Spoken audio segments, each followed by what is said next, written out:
Hi everyone, this is Bonni again in Gerton's Birding Department, and our short segment today is going to be about feeding birds, the types of seed to use, and getting back to now our migratory birds. Everybody's waiting not only for warmer weather, but for our hummingbirds and our Baltimore Orioles.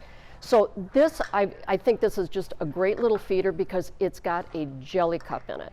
Now some people use half oranges. In fact, a feeder like this, every Baltimore Oriole feeder that you're going to find is going to have these little pegs on it, and that's for half oranges.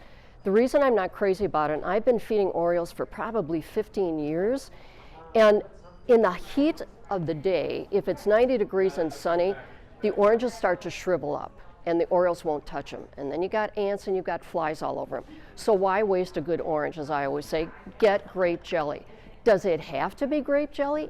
Absolutely, because it mimics their natural food in the Dominican Republic and Mexico. That's their summer breeding grounds.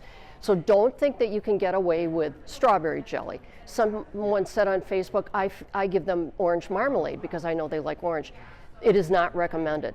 And it's not so much me being a bird expert, but the Cornell Lab of Ornithology, it's my go-to. They know everything there is to know about birding, and they really want people to use grape jelly. So get one that's got a perch, put grape jelly in it.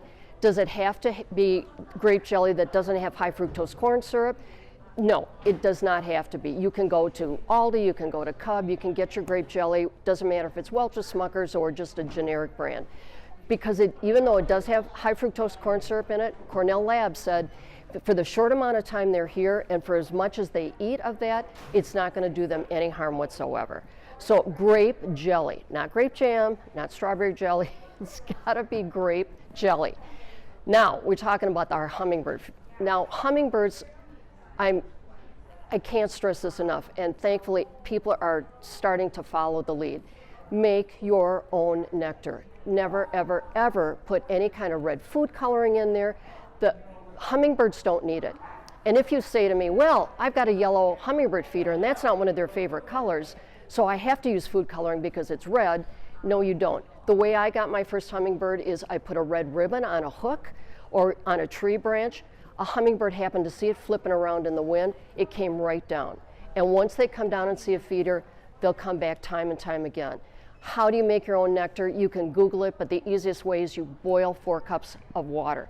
Make sure you boil it. Some people have said just hot water, boil it. Cornell Lab says boil it to get rid of any kind of impurities. Then take it off the heat and put in 1 cup of granulated sugar. How easy is that? Dissolve it. When it cools off, you can put it in a pitcher or jar in the fridge. It lasts 2 to 3 weeks. And you have an endless supply all season long for nectar. And that mimics the nectar in a flower. So we support our hummingbirds with our feeders, but the key is flowers are their go-to, and in the summer, once the insects start coming out of the wood and spiders start moving around, hummingbirds, that's their protein, and that's what they feed their babies. Also, never, ever, ever put honey in your feeder. I've seen some things on social media now where they're showing dead hummingbirds in people's hands because people think they're being kind, they love sweets. Well, hummingbirds cannot handle honey. It sticks to their tongue, they suffocate. They can't get their tongue retracted back in. So please don't ever use honey. Now, as far as feeding your birds, our songbirds, some people don't feed their woodpeckers and chickadees and nuthatches suet in the summer, but I still do. I feed it all year long. I like any kind of a suet feeder that's got what's called a tail prop here. Tail props are for the bigger woodpeckers so that their tail feathers that are very stiff, they can balance here. They put their toes here and they balance their tail on the prop. In the summer, I highly recommend a no-melt cake. And we got those here. Most people freeze their cakes anyways. In the winter, it's fine, but the no-melts don't drip. So it's a great way to keep your summer birds from getting all that dripping of the fat all under your feeders. And for songbirds, anything that, I'm not a big lover of millet because if you have grackles, if you have starlings, if you have house sparrows and blackbirds, millet is one of their faves and they kick it everywhere. Millet is those little tiny balls.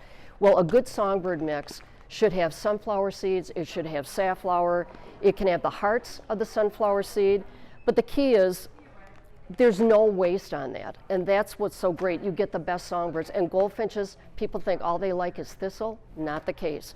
they can crack a sunflower seed with their beaks with no problem. So think about, again, getting those feeders clean and then getting some good seed and making your own nectar. So come and see me on the weekend. Again, I'm here during the day. If you have any questions, I'm happy to talk to you. Thanks again.